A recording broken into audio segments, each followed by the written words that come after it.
however we can, wherever we can. Secondly, I believe the greatest business opportunity to come to the United States of America in 100 years is climate change. And I put forward a plan to move us to a 100% clean electric energy grid by 2050 and create 5 million jobs along the way. Thank you. You've all Finally, I'm sorry, that was second, Lester. And third and finally, we need a new agenda for America's cities. We have not had a new agenda for America's cities since Jimmy Carter. We need a new agenda for America's cities that will invest in the talents and the skills of our people, that will invest in CDBG, transportation, infrastructure, and transit options, and make our cities the leading edge in this move to a redesigned, built, clean, green energy future that will employ our people. All right, Governor, thank you. You've all laid out large visions, and we're going to cover a lot of the ground you talked about as we continue in the evening. The last couple of weeks of this campaign have featured some of the sharpest exchanges in the race. Let's start with one of them, the issue of guns. Senator Sanders, last week Secretary Clinton called you, quote, a pretty reliable vote for the gun lobby. Right before the debate, you changed your position on immunity from lawsuits for gun manufacturers. Can you tell us why? Well, I think Secretary Clinton knows that what she says is very disingenuous. I have a D- voting record from the NRA. I was in 1988. There were 3 candidates running for Congress in the state of Vermont. I stood up to the gun lobby and came out and maintained the position that in this country, we should not be selling military-style assault weapons. I have supported from day one an instant background check to make certain that people who should not have guns do not have guns. And that includes people with criminal backgrounds, people who are mentally unstable. I support what President Obama is doing in terms of trying to close the gun show loopholes, and I think it should be a federal crime if people act as straw men. We have seen in this city a horrendous tragedy of a crazed person praying with people and coming out and shooting 9 people. This should not be a political issue.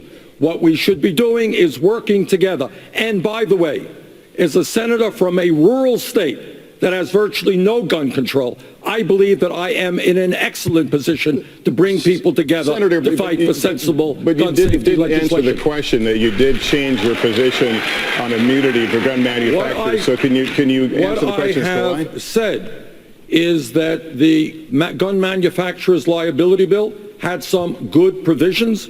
Among other things, we prohibited ammunition that would have killed cops who had protection on. We had child safety protection for guns in that legislation. And what we also said is a small mom and pop gun shop who sells a gun legally to somebody should not be held liable if somebody does something terrible with that gun. So what I said is I would relook at it. We are going to relook at it, and I will support stronger provisions. Secretary Clinton, would you like to respond to Senator Sanders? Yes. Look, I have made it clear, based on Senator Sanders' own record, that he has voted with the NRA, with the gun lobby, numerous times. He voted against the Brady bill 5 times. He voted for what we call the Charleston loophole. He voted for immunity from gun makers and sellers, which the NRA said was the most important piece of gun legislation in 20 years. He voted to let guns go onto Amtrak, guns go into national parks. He voted against doing research to figure out how we can save lives, what this is about. 90 people a day die from gun violence in our country. That's 33,000 people a year. One of the most horrific examples, not a block from here, where we had 9 people murdered. Now, I am pleased to hear that Senator Sanders has reversed his position on immunity, and I look forward to him joining with those members of Congress who have already introduced legislation. There is no other industry in America that was given the total pass that the gun makers and dealers were, and that needs to be reversed. All right, Governor O'Malley, you signed tough gun control measure. Democrats in the audience here in South Carolina who own guns. This conversation might be worrying many of them. They may be hearing, you want to take my guns. What would you say to them? Yeah, this is what I would say, Lester. Look, I've listened to Secretary Clinton and Senator Sanders go back and forth on which of them has the most inconsistent record on gun safety legislation, and I would have to agree with both of them. They've both been inconsistent when it comes to this issue. I'm the one candidate on this stage that actually brought people together to pass comprehensive gun safety legislation. This is very personal to me, being from Baltimore. I will never forget one occasion visiting a little boy in Johns Hopkins Hospital. He was getting a birthday haircut, the age of 3, when drug dealers turned that barbershop into a shooting gallery, and that boy's head was pierced with a bullet. And I remember visiting him. It did not kill him. I remember visiting him and his mother in Johns Hopkins Hospital, in his diapers with tubes running in and out of his head, same age as my little boy. So after the slaughter of the kids in Connecticut, Lester, we brought people together. We did pass in our state comprehensive gun safety legislation. It did have a ban on combat assault weapons, universal background checks. And you know what? We did not interrupt a single person's hunting season. I've never met a self-respecting deer hunter that needed an AR-15 to down a deer. And so we were able to actually do these things. All right, Governor, thank you.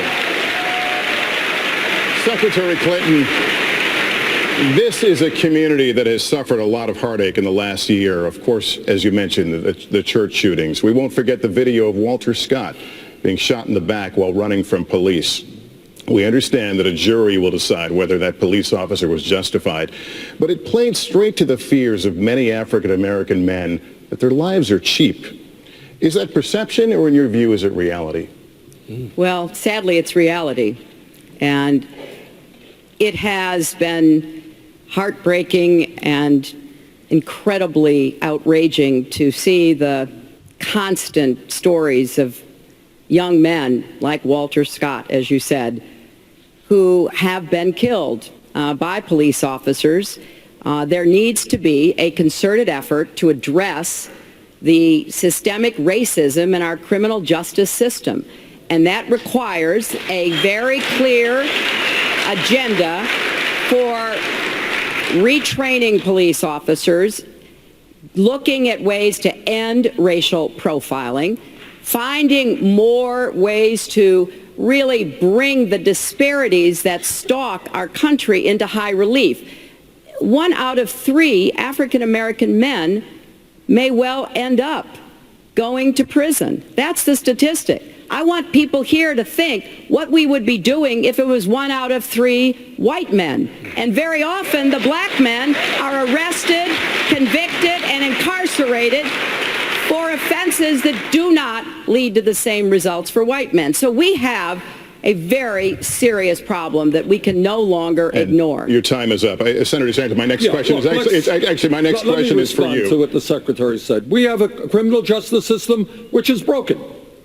Who in America is satisfied that we have more people in jail than any other country on earth, including China, disproportionately African American and Latino? Who is satisfied that 51% of African American young people are either unemployed or underemployed? Who is satisfied that millions of people have police records for possessing marijuana when the CEOs of Wall Street companies who destroyed our economy have no police records? Senator Sanders. We need to take a very hard look at our criminal justice system, investing in jobs and education, not in jail and incarceration. Just over a week ago, the chairman of the Congressional Black Caucus endorsed Secretary Clinton, not you. He said that choosing her over you was not a hard decision. In fact, our polling shows she's beating you more than 2-1 among minority voters. How can you be the nominee if you don't have that support? Well, let me talk about polling. As Secretary Clinton well knows, when this campaign began, she was 50 points ahead of me. We were all of 3 percentage points. Guess what? In Iowa, New Hampshire, the race is very, very close. Maybe we're ahead in New Hampshire. In terms of polling, guess what? We are running ahead of Secretary Clinton in terms of taking on my good friend Donald Trump, beating him by 19 points in New Hampshire, 13 points in the last national poll that I saw. To answer your question, when the African American community becomes familiar with my congressional record and with our agenda and with our views on the economy and criminal justice, just as the general population has become more supportive, so will the African American community, so will the Latino community. We have the momentum. We're on a path toward victory. Google's, actually, Governor, I'm going to come to you in a second, but Google searches for the words Black Lives Matter surpassed civil rights movement last year. And here in South Carolina, Black Lives Matter was the #1 trending political issue. Governor O'Malley, you've campaigned on your record as governor of Maryland and before that the mayor of Baltimore. Last year, of course, Baltimore was rocked by violent unrest in the wake of the death of Freddie Gray. And right from the start of your campaign, you've been dogged by those who blame your tough-on-crime, so-called zero-tolerance policies as mayor for contributing to that unrest. What responsibility do you bear? Yeah, let's talk about this. When I ran for mayor in 1999, Lester, it was not because our city was doing well. It was because we were burying over 300 young, poor black men every single year. And that's why I ran, because, yes, Black Lives Matter. And we did a number of things. We weren't able to make our city immune from setbacks as the Freddie Gray unrest and tragic death showed. But we were able to save a lot of lives, doing things that actually work to improve police and community relations. The truth of the matter is we created a civilian review board, and many of these things are in the new agenda for criminal justice reform that I put forward. We created a civilian review board, gave them their own detectives. We required the reporting of discourtesy, use of excessive force, lethal force. I repealed the possession of marijuana as a crime in our state. I drove our incarceration rate down to 20-year lows and drove violent crime down to 30-year lows and became the first governor south of the Mason-Dixon line to repeal the death penalty. I feel a responsibility every day to find things that work. All right, let's talk more about policing and the criminal justice system. Senator Sanders, a few times tonight we're going to hear from some of the most prominent voices on YouTube, starting with Francesca Ramsey, who tackles racial stereotypes through her videos. Let's watch. Hey, I'm Francesca Ramsey. I believe there's a huge conflict of interest when local prosecutors investigate cases of police violence within their own communities. For example, last month, the officers involved in the case of 12-year-old Tamir Rice weren't indicted. How would your presidency ensure that incidents of police violence are investigated and prosecuted fairly? Senator Sanders. I apologize for not hearing all of that question. Would you like me to read it back to you? Yeah. Prosecutors, I believe there's a huge conflict of interest when local prosecutors investigate cases of police violence within their communities. Most recently, we saw this with the non-indictment of the officers involved in the case of 12-year-old Tamir Rice. Right. How would your presidency ensure incidents of police violence are investigated and prosecuted fairly? This is a responsibility for the U.S. Justice Department to get involved. Whenever anybody in this country is killed while in police custody, this should automatically trigger a U.S. Attorney General's investigation.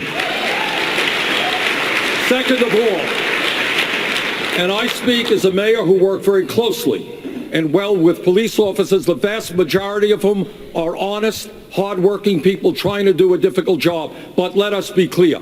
If a police officer breaks the law, like any public official, that officer must be held accountable. And thirdly, we have got to demilitarize our police departments so they don't look like occupying armies. We got to move toward community policing.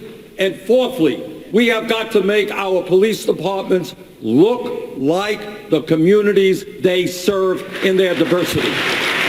Secretary Clinton, this question is for you. Tonight, parts of America are in the grip of a deadly heroin epidemic, spanning race and class, hitting small towns and cities alike. It's become a major issue in this race. In a lot of places where you've been campaigning, despite an estimated $1 trillion spent, many say the war on drugs has failed. So what would you do? Well, Lester, you're right. Everywhere I go to campaign, I'm meeting families who are affected by the drug problem that mostly is opioids and heroin now, and lives are being lost and children are being orphaned. And I've met a lot of grandparents who are now taking care of grandchildren. So I have tried to come out with a comprehensive approach that, number one, does tell the states that we will work with you from the federal government, putting more money, about $1 billion a year, to help states have a different approach to dealing with this epidemic. The policing needs to change. Police officers must be equipped with the antidote to a heroin overdose or an opioid overdose known as Narcan. They should be able to administer it. So should firefighters and others. We have to move away from treating the use of drugs as a crime and instead move it to where it belongs, as a health issue. And we need to divert more people from the criminal justice system into drug courts, into treatment and recovery. And that's time. So this is the kind of approach that we should take in dealing with what is now a growing epidemic. Senator Sanders, would you like to respond? Sure. I agree with everything the Secretary said, but let me just add this. There is a responsibility on the part of the pharmaceutical industry and the drug companies who are producing all of these drugs and not looking at the consequence of it. And second of all, when we talk about addiction being a disease, the Secretary is right.